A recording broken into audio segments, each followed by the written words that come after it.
You've entered void of rules, a realm where normal constraints cease to exist. But beware, traveller, there is one rule here. You've got to hit subscribe. Seriously, it's the only rule we have. We just reached 1,000 brave souls, and we're hunting for 9,000 more to complete our dark ritual. I mean, reach our next goal, so subscribe. Or don't. But remember, the void remembers those who defy the only rule. Now let's get into today's video. I'm a night receptionist at a Home Depot in rural Louisiana. There are strange rules to follow. The gravel crunched under Dylan Thibodaux's boots as he stepped out of his rusted Chevy into the humid Louisiana night. The air hung thick as molasses, carrying the scent of cypress bark and something else, something organic and slightly sweet that reminded him of the funeral parlour where they'd held his father's wake 6 months ago.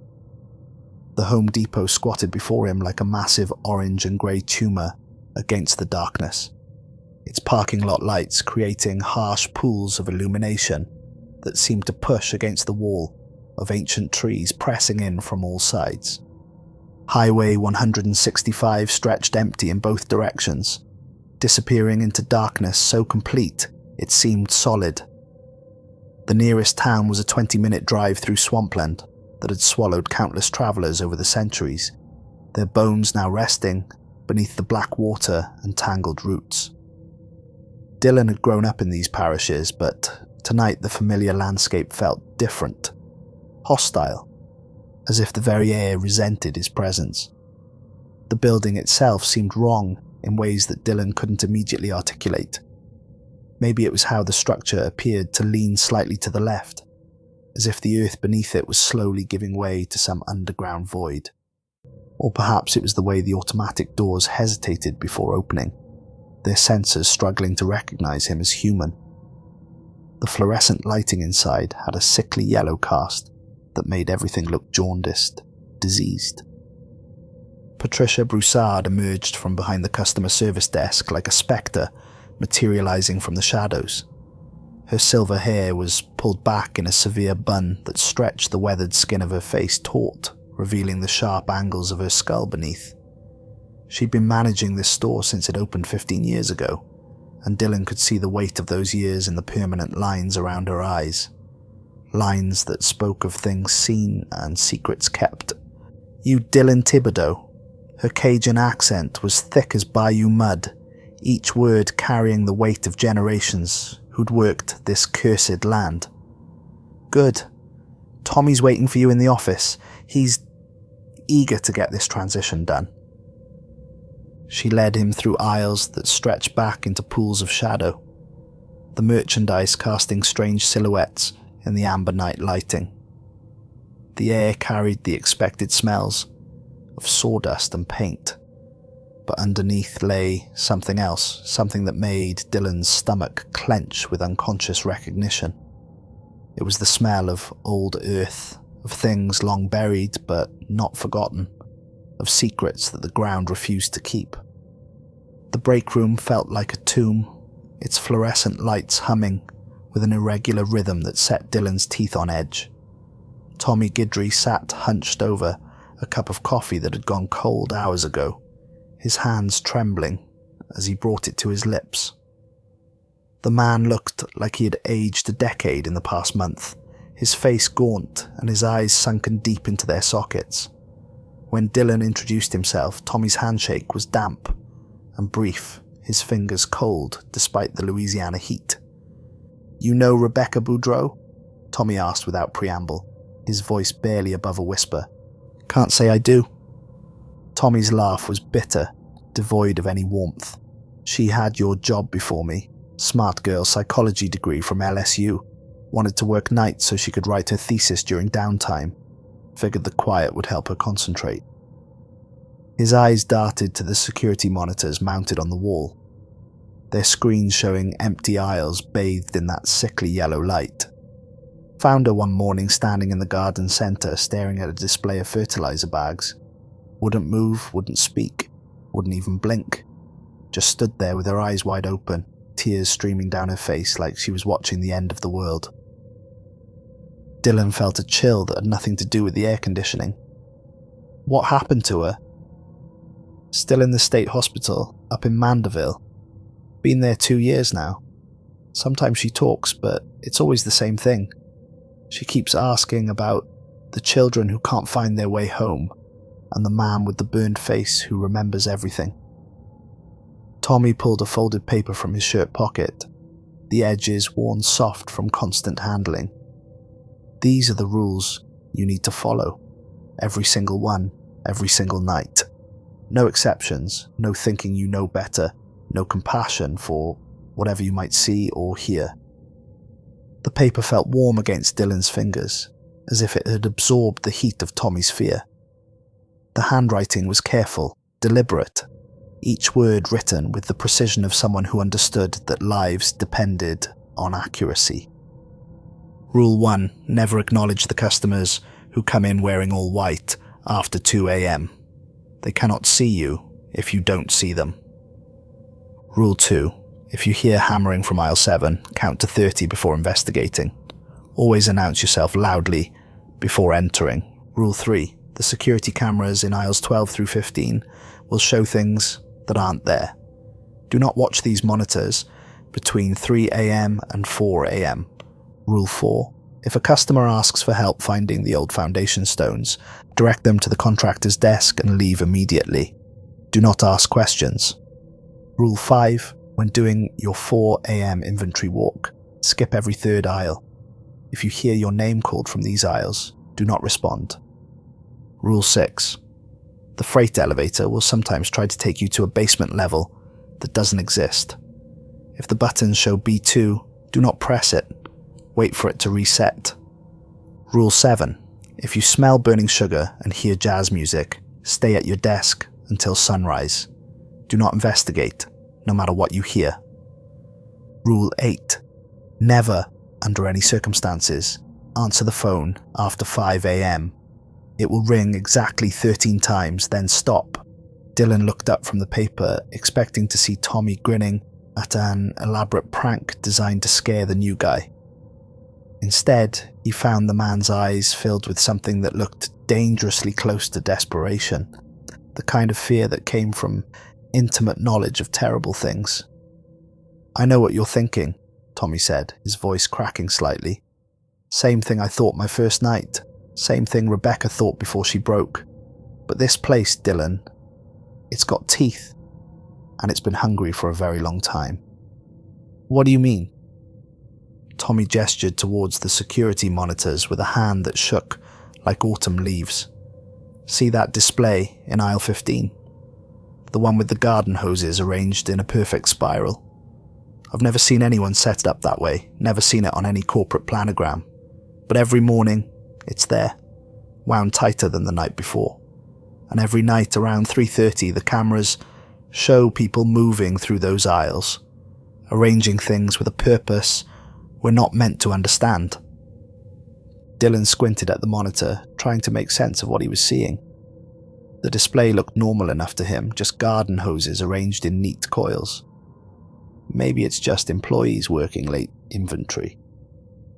At 3:30 a.m, and they don't show up on the other cameras, Dylan. Only the ones in the garden centre.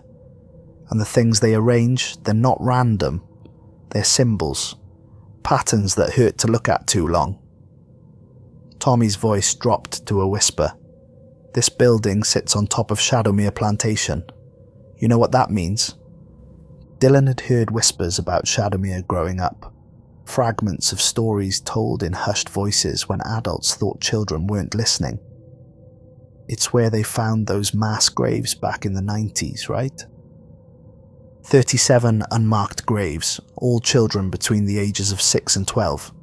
The plantation owner, Henri Boudreau, had what the historical records politely call unusual interests in the young ones. When the Union soldiers came through in 1863, they found evidence of things that made hardened military men desert their posts rather than document what they'd seen.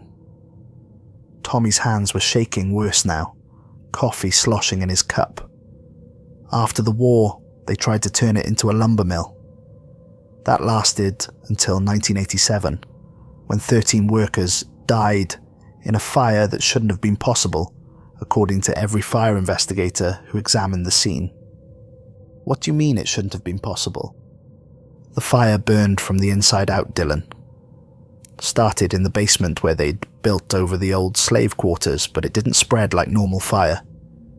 The investigators found the workers' bodies arranged in a perfect circle around what used to be Henri Boudreau's private study. And every single one of them had been changed. Dylan felt his skepticism wavering like a candle flame in the wind. Changed how? Their eyes had been burned out from the inside, but not by heat. The sockets were filled with ash that didn't match anything in the building. Ash that smelled like burning sugar mixed with something else, something organic that the forensics team couldn't identify. And their mouths were open, like they'd been screaming, but the autopsies showed their vocal cords had been severed. Clean cuts, surgical precision. The mention of burning sugar made Dylan glance back at Rule 7. Tommy, what really happened to Rebecca? She broke Rule 1. There's a little girl who comes in sometimes, usually around 4:30 a.m. Always wearing a white dress that looks like it was expensive once. Always crying. Always looking for her mama. Rebecca was soft-hearted, couldn't stand to see a child in distress. She tried to help. Tommy stood up abruptly, his chair scraping against the floor with a sound like fingernails on wood. That was the last decision she ever made as a sane person. What happened when she helped the girl? The girl led her to aisle 15, to the garden centre where the real displays are. Rebecca saw them all then, all the children who died at Shadowmere, all the workers who'd burned in the mill fire. They showed her what Henri Boudreau had done in that basement, the rituals he'd performed, the things he'd summoned. The human mind isn't designed to hold that much trauma, Dylan. It's like trying to pour an ocean into a teacup. Tommy gathered his belongings with the frantic energy of someone desperate to escape. The girl's name is Marie Boudreau. She was Henri's own daughter, the first child he sacrificed to whatever dark powers he was trying to commune with. She's been waiting here for over a century, calling for her mama who died trying to stop what her father was doing. Don't let her innocent appearance fool you, Dylan. She's bait, pure and simple. After Tommy left, practically running after his car in the parking lot, Dylan spent the next hour familiarizing himself with the store layout. The building felt different with the lights dimmed for night operation, the high ceilings disappearing into pools of shadow that seemed to move independently of their sources. The normal sounds of commerce, the beeping of registers and conversations of customers, were replaced by the hum of refrigeration units and something else, something that sounded almost like whispers just below the threshold of hearing. The store was laid out in a standard Home Depot configuration, but there were subtle wrongnesses that became more apparent as Dylan explored. Aisle 7, where the tools were kept, was longer than the others, stretching back into shadows that the overhead lighting couldn't quite penetrate. The garden centre felt colder than the rest of the store, despite being poorly insulated. And everywhere there was that smell, that organic sweetness that reminded him of flowers left too long in a funeral home. Patricia checked on him around midnight, her footsteps echoing in the empty aisles like a heartbeat in a tomb. You remember what Tommy told you about the rules? I remember. But Patricia, what really happened here? What's the real story behind all this? She was quiet for a long moment, studying his face as if trying to determine how much truth he could handle. You want the real story? This building is a wound, Dylan. A wound that never healed properly, that's been festering for over a century. Some places they hold onto pain like a sponge holds water, and when you put a big box store on top of that kind of hurt, well, the hurt finds ways to express itself. But the rules work? The rules work because they're not really rules. They're negotiations, agreements we've made with the things that live here. The things that died here but never left. Follow them, and they'll mostly leave you alone. Break them." She shrugged, but her eyes held depths of knowledge that made Dylan deeply uncomfortable. "Well, you saw what happened to Rebecca. How many people have worked this position? You're the 7th in 3 years. Before Rebecca, there was James Hebert. He lasted 2 weeks before he started talking to empty corners and laughing at things nobody else could see. Before him was Michelle Tran, Ernest's daughter. She quit after one night, said the building was full of hungry ghosts. Smart girl." Patricia moved towards the door, then paused. "Dylan, there's something Tommy didn't tell you. Something he doesn't know. The company's been trying to close this location for years, but every time they get close, something happens. Executives change their minds overnight. Financial reports get mysteriously altered.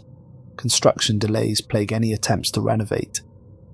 It's like the building itself is fighting to stay open." "Why would it want to stay open?" "Because it needs witnesses. The dead can't rest until someone acknowledges their suffering, validates their existence. This store, it's like a lighthouse for lost souls, drawing them in with the promise of finally being seen. But the human mind isn't equipped to see them and survive intact." She left Dylan alone with his thoughts and the growing certainty that he'd made a terrible mistake taking this job. But the pay was good, better than anything else available in rural Louisiana, and he needed the money to settle his father's estate. How bad could it really be? The first few hours passed quietly enough. Dylan processed a handful of returns, helped a couple of late-night customers find what they needed, and tried to ignore the way the shadows seemed to shift when he wasn't looking directly at them. The store felt like a living thing after midnight, breathing with a rhythm that didn't quite match the HVAC system. Around 1:30 a.m, he noticed movement near the front entrance.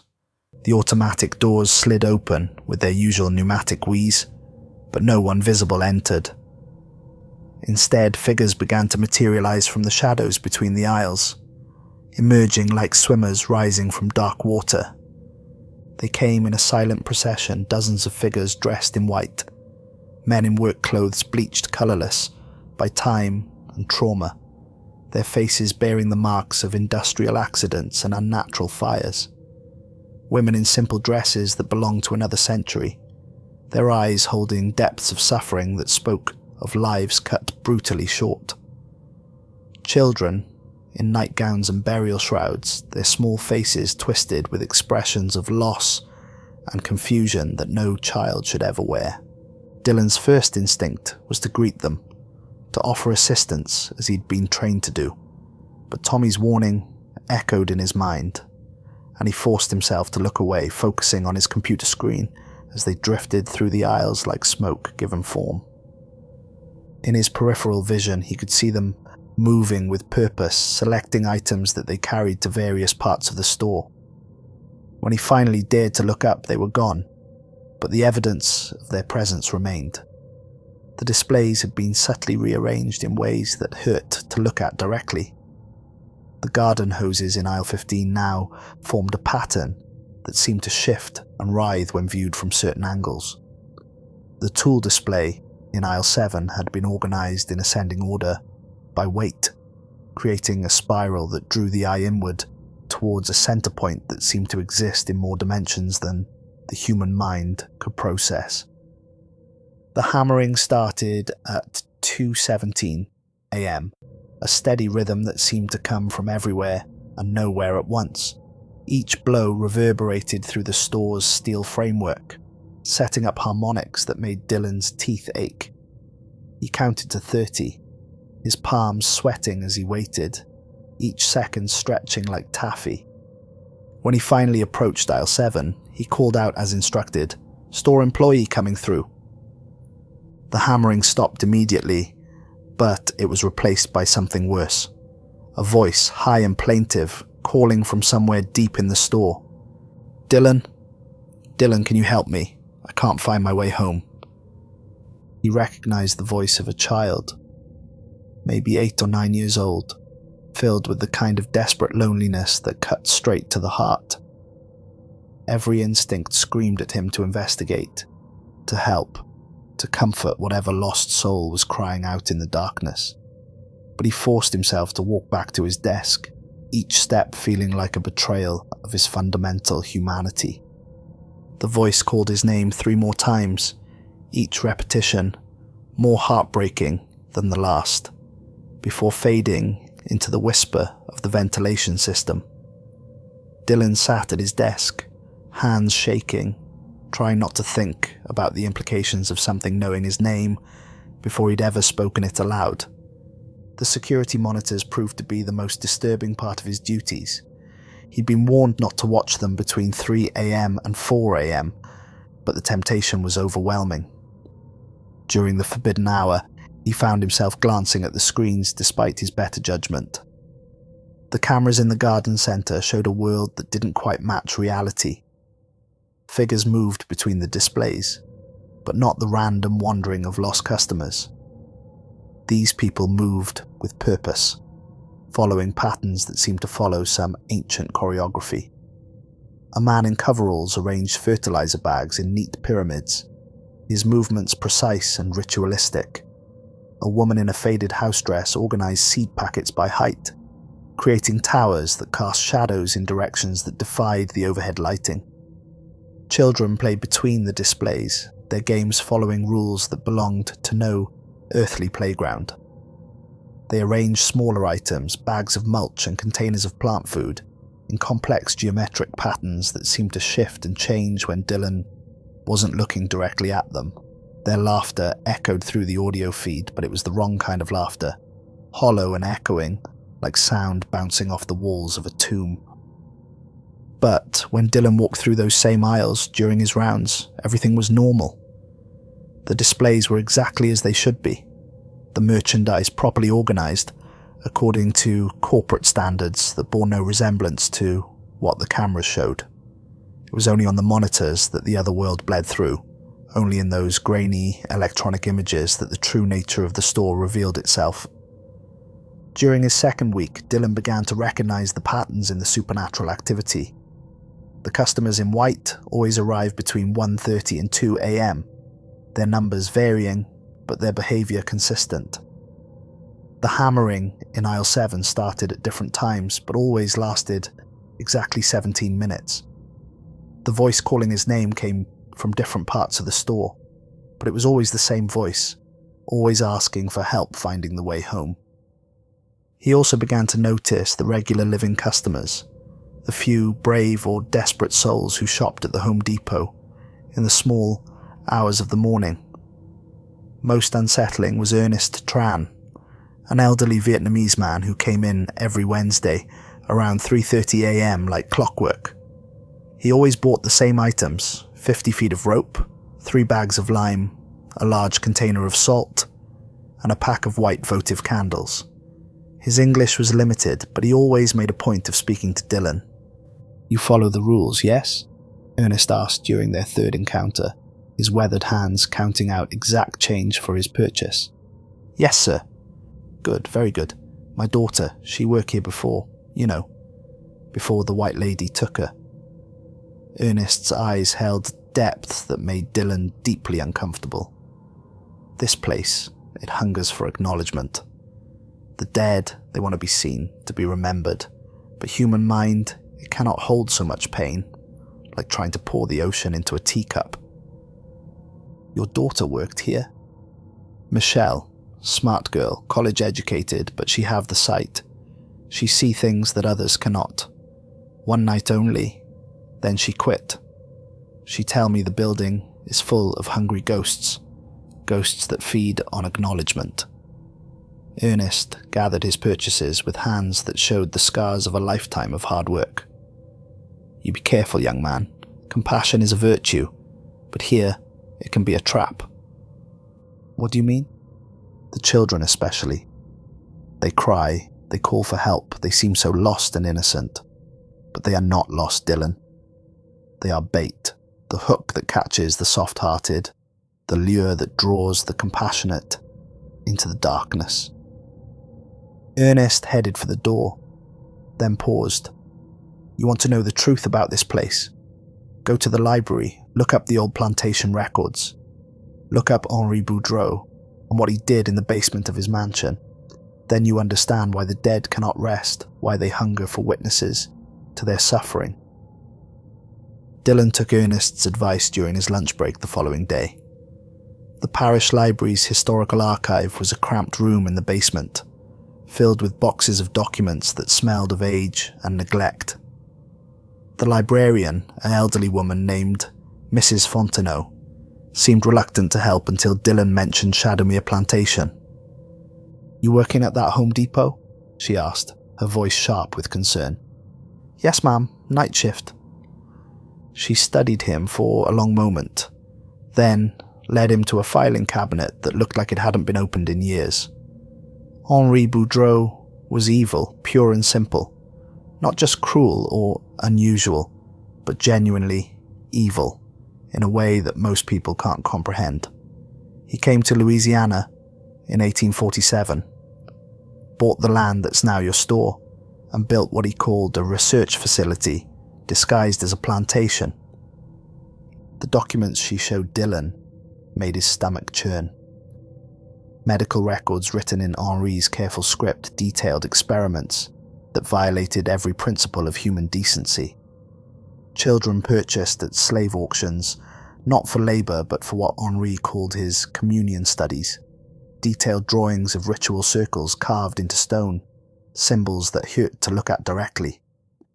He believed he could communicate with entities from other dimensions by using human suffering as a kind of psychic beacon, Mrs. Fontenot explained, her voice barely above a whisper.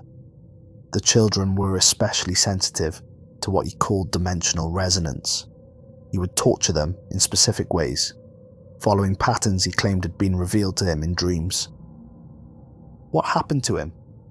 His wife, Murray's mother, tried to stop him in 1863. She poisoned his food, but not before he'd completed what he called his grand summoning. The Union soldiers found his body in the basement ritual chamber, along with the remains of 37 children. Marie herself was found still alive but catatonic, standing in the center of the ritual circle. She survived for 3 days, then she simply stopped. Stopped breathing, stopped moving, stopped existing. But the servants swore they could still hear a voice calling for her mother, even after she'd been buried. Mrs. Fontenot closed the files with shaking hands. The plantation was abandoned after that, left to rot until the lumber company bought it in 1975. They should have left it alone. What happened at the lumber mill? Same thing that happened at the plantation, just a different century. The mill foreman, Thomas Boudreau, was Henri's great-great-grandson. Family obsession runs deep, Dylan. He found his ancestors' ritual chamber when they were excavating the basement for new equipment. Instead of sealing it up, he decided to complete what Henri had started. The mill records were even more disturbing than the plantation documents. Thomas had continued Henri's work with the ruthless efficiency of modern industry. Workers who asked too many questions disappeared.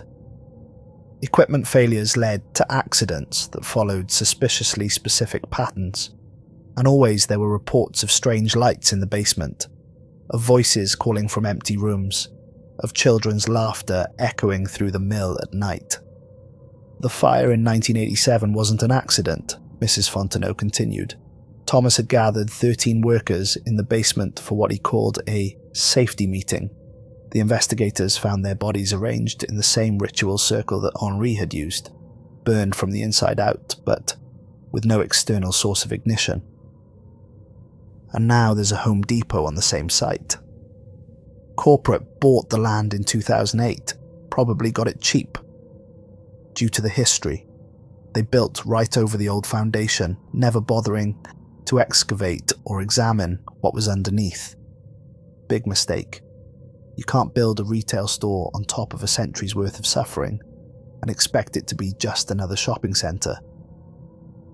Dylan left the library with a deeper understanding of why the rules existed, but also with a growing sense of dread. He wasn't just working at a haunted store. He was working at the epicenter of something that had been building for over 150 years. His third week started with new manifestations. The temperature in certain aisles would drop without warning, his breath misting in the sudden cold. Merchandise would move overnight, not randomly, but following the same patterns he'd seen on the security monitors. The phone at the customer service desk would ring at odd hours, but when he answered, all he heard was static mixed with what sounded like children singing lullabies in a language he didn't recognize. The customers in white began to notice him more. Where before, they'd moved through the store without seeming to see him, now they would pause and turn in his direction. Their faces were blank, emotionless, but their eyes held a hunger that made Dylan's skin crawl. They wanted something from him, something he wasn't sure he could give and survive. During his inventory walks, he began to hear sounds from the forbidden aisles. Not just his name being called, but conversations in multiple voices, the sounds of children playing, the rhythmic chanting of words in that same unrecognizable language. The temptation to investigate grew stronger with each passing night. By his fourth week, Dylan had settled into a routine that felt almost normal. He followed the rules religiously, avoided the security monitors during the forbidden hour, and tried not to think too deeply about the implications of what he was experiencing. The night shift had its own rhythm, its own logic that operated outside the normal laws of reality. He'd even grown comfortable with some of the supernatural elements. The customers in white came and went like clockwork, their presence as predictable as the sunrise. The hammering in aisle 7 always stopped when properly announced, and the voice calling his name had become almost companionable in its consistency. There was a strange comfort in the predictability of it all. Dylan's confidence grew with each successful night. He'd mastered the routines, learned to navigate the supernatural elements, and even found himself looking forward to his shifts. The pay was excellent. The work was easy once you accepted its unique challenges, and he was finally making progress on settling his father's estate. It was during the fourth week, on a Thursday night when the moon was dark and the parking lot felt like a pool of ink, that Dylan's confidence became his undoing. The night had started normally enough. The customers in white had made their usual rounds, the hammering had echoed from aisle 7 right on schedule, and the security monitors had shown their familiar parade of impossible figures. Dylan was conducting his 4 a.m. inventory walk, carefully counting aisles to ensure he skipped every third one, when he heard something that made his blood freeze in his veins. A child was crying in aisle 9, the electrical section. Not just crying, but sobbing, with the kind of heartbreak that only comes from true desperation, from a pain so deep it transcends the physical world. The sound cut through Dylan's carefully constructed emotional defenses like a knife through paper.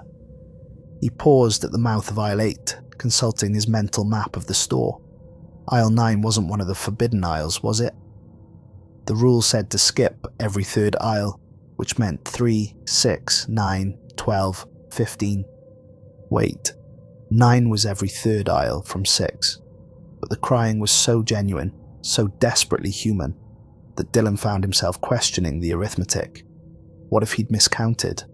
What if there was actually a child in distress? A real child who needed help? The sobs continued, punctuated by a small voice calling, "Mama, Mama, where are you? I can't find you anywhere." Dylan's compassion overrode his caution like water bursting through a dam. The rules were important, but they couldn't supersede basic human decency. He couldn't ignore a child in distress, supernatural or not. His father had raised him better than that. He walked toward aisle 9, his footsteps echoing in the empty store like the countdown to his own doom. He found her standing between the electrical panels and the circuit breakers, a little girl maybe 8 years old, in a white dress that looked like it had been beautiful once, before time and sorrow had taken their toll. Her dark hair hung in tangles around her face, and tears streamed down her cheeks in the harsh fluorescent light. She was small for her age, delicate, in the way that children of privilege once were, before modern nutrition and medicine changed the fundamental nature of childhood. "Hey there, sweetie," Dylan said softly, crouching down to her level with the practiced ease of someone who'd always been good with children. "Are you okay? Where's your mama?" The girl looked up at him with eyes that were too old for her face, eyes that held depths of knowledge and sorrow that no child should ever possess. "You can see me?" "Of course I can see you. Why wouldn't I be able to see you? Most people can't. Most people pretend I'm not here, like I'm just another shadow in the dark." She wiped her nose with the back of her hand, a gesture so heartbreakingly normal that Dylan felt his throat tighten with emotion. "My name is Marie Boudreaux. I've been looking for my mama for so long, but I can't find her anywhere." Dylan's heart clenched with sympathy and a growing sense of dread. Boudreaux, like Rebecca, the previous night receptionist, who'd been found catatonic in the garden centre. But Louisiana was full of Boudreaux. It had to be a coincidence. "When did you last see your mama, Marie?" "I don't remember exactly. Time moves differently here, and the days all run together like paint in the rain. But she was trying to stop Papa from doing bad things to the other children. She said she wouldn't let him hurt anyone else, that she'd die before she'd let the darkness take another innocent soul." Marie's voice broke on the last word, her small frame shaking with sobs that seemed to come from somewhere deeper than her physical form. "I've been waiting and waiting, but she never comes. I'm so scared, and I don't understand why she left me here alone." Dylan felt something cold settle in his stomach, a growing certainty that he was dealing with forces far beyond his understanding. But Marie was just a child, lost and frightened and in need of comfort. How could he turn away from such obvious suffering? He extended his hand, the gesture automatic and filled with the kind of compassion that had always defined his character. "Come on, let's see if we can find her." The moment Marie's fingers touched his, Dylan knew he'd made a terrible, irreversible mistake. Her skin was ice cold, far colder than anything living should be. Cold in a way that seemed to leach the heat from his very bones. The store's lights began to flicker with increasing intensity, and the temperature dropped so suddenly that his breath misted in the air, like fog over a winter grave. "Thank you," Marie whispered, and her voice carried harmonics that no human throat could produce, overtones that seemed to resonate in dimensions Dylan couldn't perceive. "Thank you for seeing me, for acknowledging my pain. It's been so long since someone truly saw me." Other figures began to emerge from the shadows between the shelves, materializing like smoke given form and purpose. Customers in white, dozens of them, all turning to look at Dylan, with expressions of desperate hope mixed with terrible hunger. But these weren't the same figures he'd learned to ignore during his nightly routine. These were different, older, more substantial in ways that made the air itself feel heavy and oppressive. Men in work clothes from the 1980s, their faces bearing the marks of fire and smoke and unnatural death. Women in the simple dresses of house slaves, their eyes holding centuries of suffering and injustice that had never been acknowledged or addressed. Children, so many children, all in white nightgowns or burial shrouds, all with the same desperate hunger for recognition, burning in their eyes like cold fire.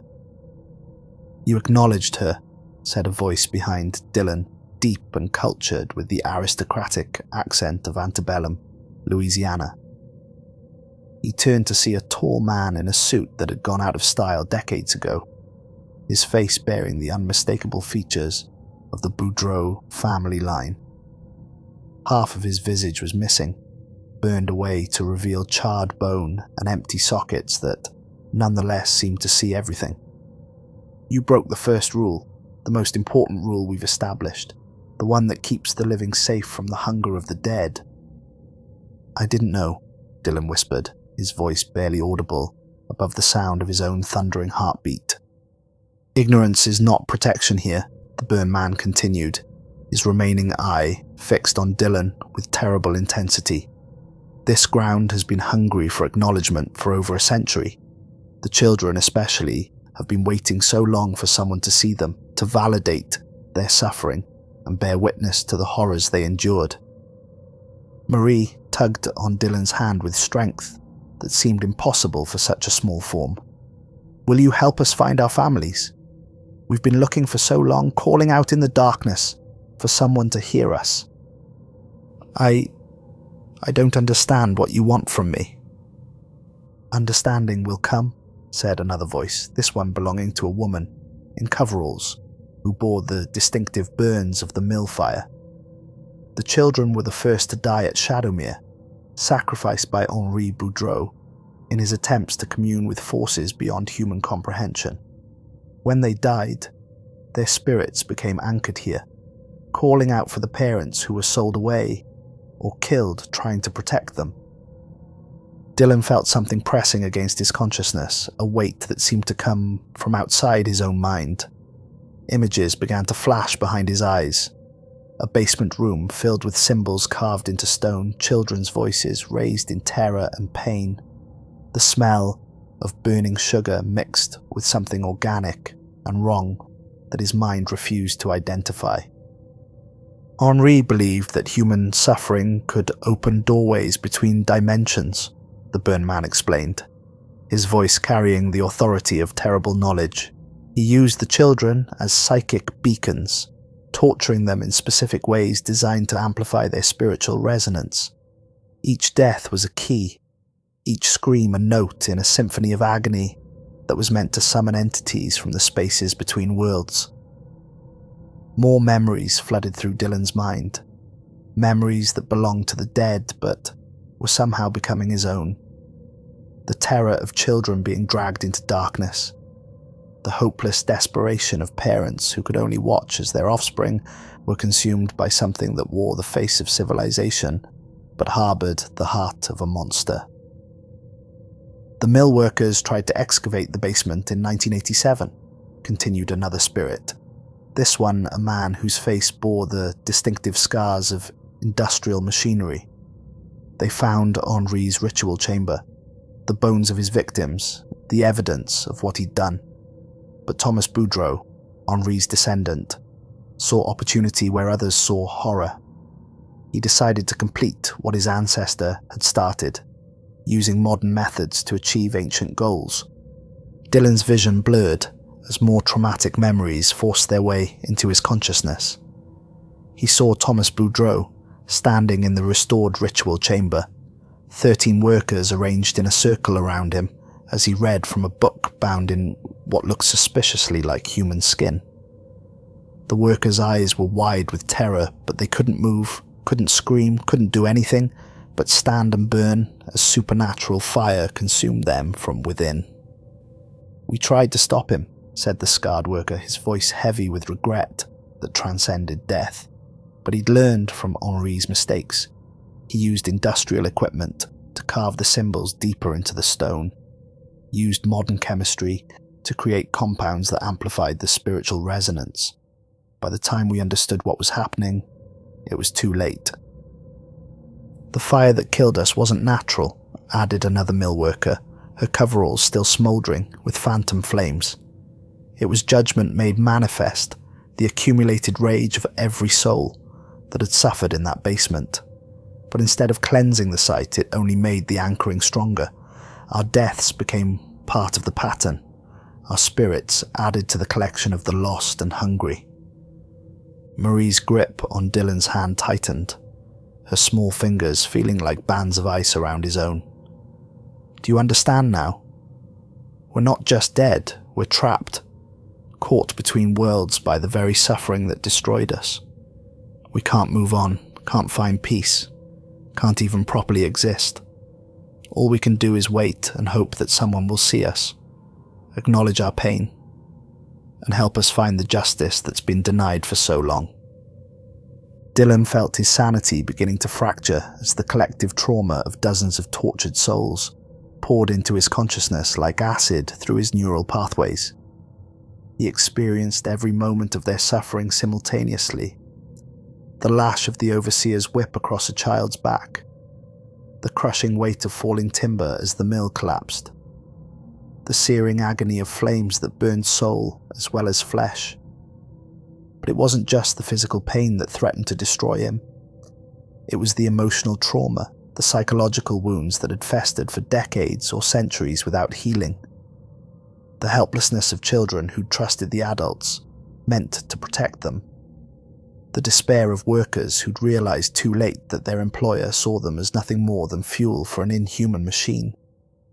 The rage of spirits who'd been denied even the basic dignity of acknowledgement for their suffering. "Please," Dylan gasped, falling to his knees as his mind struggled to process the impossible flood of foreign memories. I can't handle this. It's too much." "We know," Marie said, her childish voice now carrying the weight of all the dead, echoing with harmonics that seemed to come from the spaces between atoms.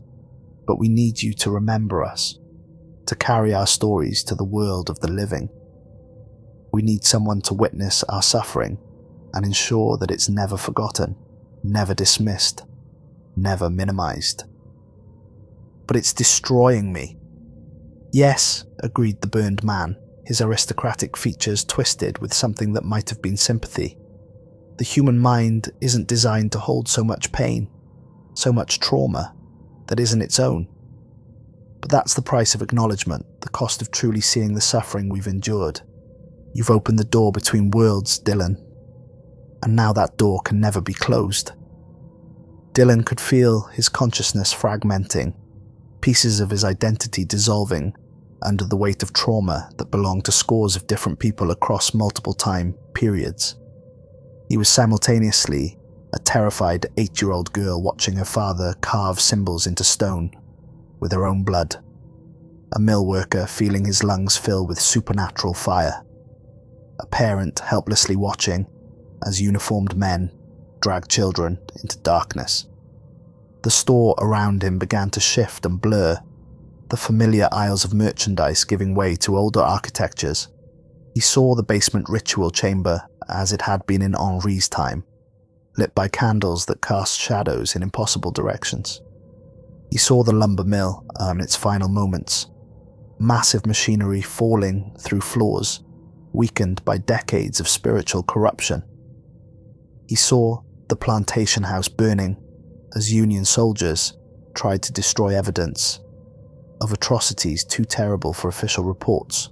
"This is what Rebecca saw," Marie explained, her voice now coming from multiple directions at once. "This is why she couldn't speak, couldn't move, couldn't do anything but stand and stare. She tried to hold all of our memories at once, tried to become a living repository for our collective trauma. But the human brain simply isn't capable of that kind of storage." Dylan's heart began to race as his nervous system struggled to cope with the psychological assault. He could feel his pulse becoming irregular, his breathing shallow and rapid.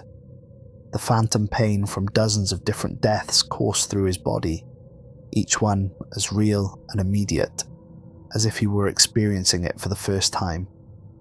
"We don't want to hurt you," said another voice, this one belonging to a child who couldn't have been more than 6 years old when she died. "But we've been alone for so long, ignored for so long, that we can't help ourselves. When someone finally sees us, really sees us, we pour everything into them. All our pain, all our memories, all our desperate need for someone to know that we existed, that we mattered." "You're killing me," Dylan whispered, his vision darkening at the edges as his overstressed heart struggled to maintain its rhythm. "We know," Marie said, kneeling beside him as he collapsed fully to the floor. "But dying isn't the worst thing that can happen here. The worst thing is what comes after. You'll join us, Dylan. You'll become part of our collection, another spirit anchored to this place by the very trauma that destroyed you. And then you'll wait, just like we've been waiting, for the next person compassionate enough to break the rules." Dylan's last coherent thought before his heart stopped was a realization that he'd become part of the cycle. another link in a chain of suffering that stretched back over a century. The rules hadn't been arbitrary superstitions or corporate hazing.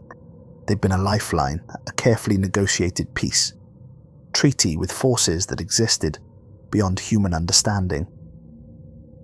As his consciousness faded, he heard Marie's voice one last time, now mixed with his own. "Thank you for seeing us, Dylan. Thank you for acknowledging our pain.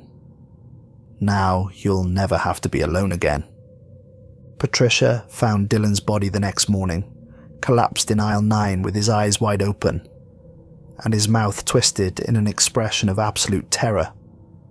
The security footage showed him talking animatedly to empty air for nearly 20 minutes before suddenly clutching his chest and falling.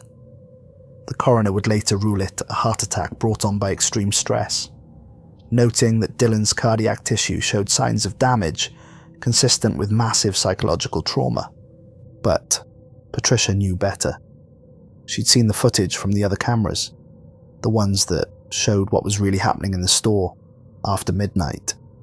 She'd watched Dylan break the first rule, watched him acknowledge the child that should never be acknowledged, watched him become another casualty in Shadowmere's endless hunger for witnesses. She sat in her office that morning, staring at the list of rules that Tommy had left behind. With a heavy heart and hands that shook with the weight of responsibility, she added a 9th rule to the bottom of the page. Rule 9. If you see Dylan Thibodaux in the store after midnight, do not speak to him. He's looking for someone to take his place. The job posting went up that afternoon. Patricia had learned to write the advertisements carefully, emphasizing the excellent pay and flexible schedule while downplaying the isolation and unusual working conditions. She knew that someone would apply, someone who needed the money badly enough to overlook the red flags, someone whose compassion would eventually override their caution. A week later, Cameron Dupuis started his first night shift.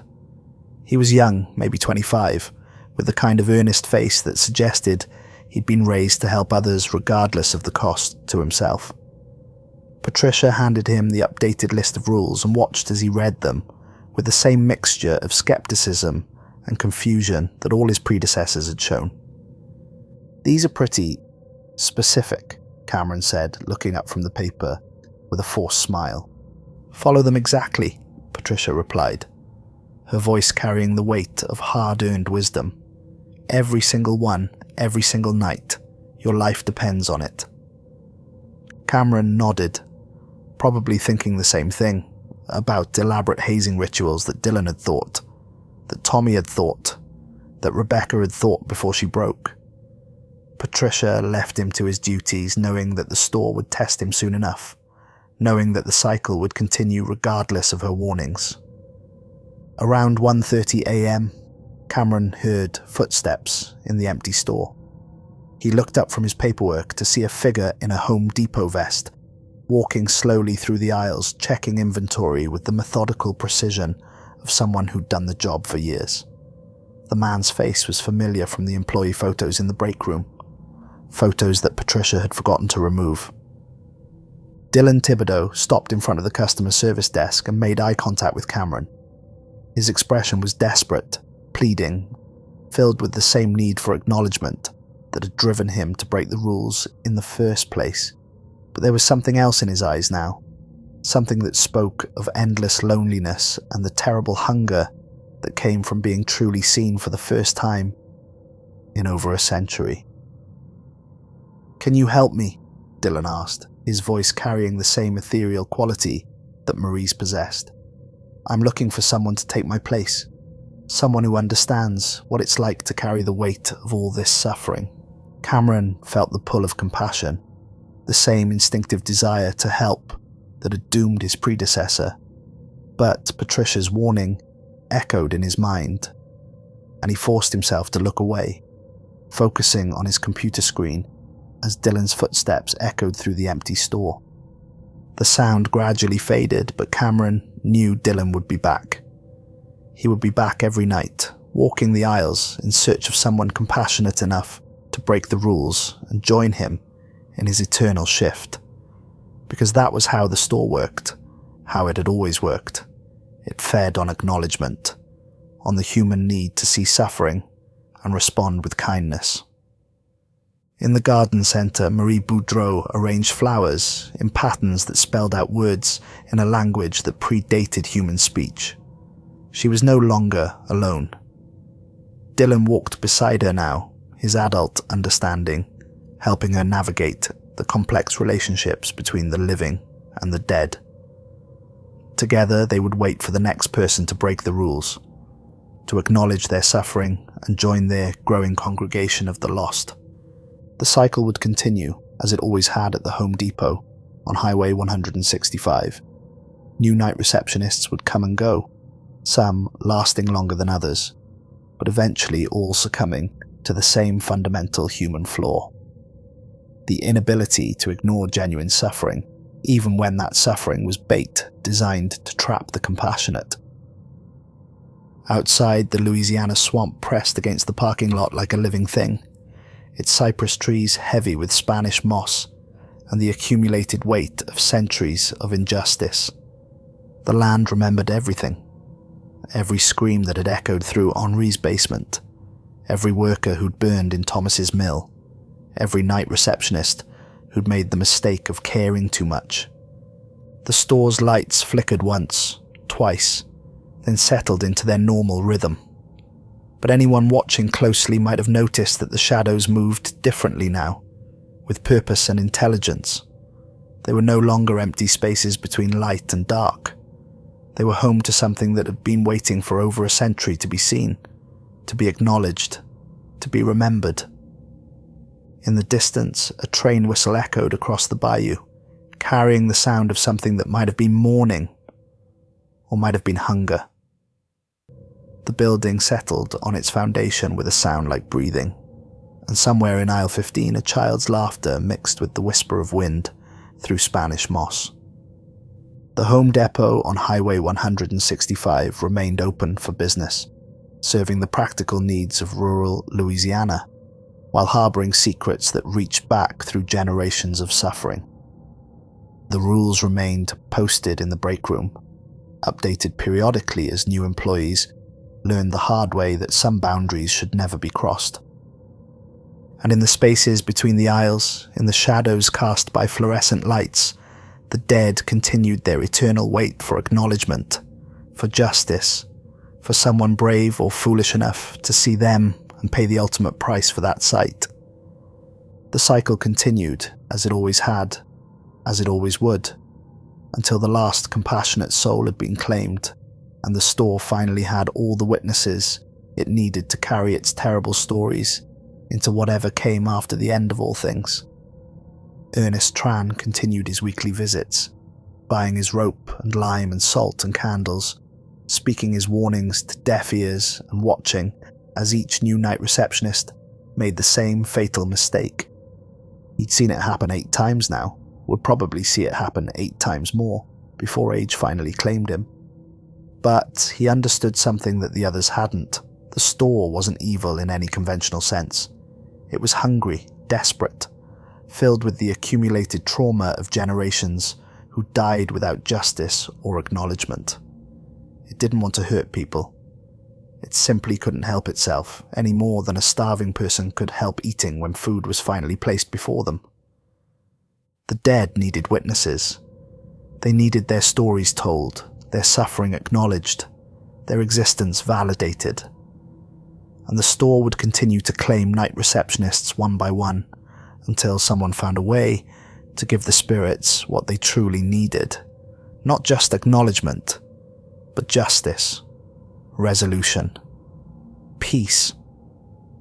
Until then, the rules would continue to be written and rewritten, updated with each new tragedy, each new soul added to the collection. The Home Depot on Highway 165 would remain a monument to the truth that some places remember everything, and some debts can never be fully paid. They can only be transferred from one soul to another in an endless chain of acknowledgement and loss that stretches back through history and forward into a future where the dead finally find the rest they've been seeking for so very, very long.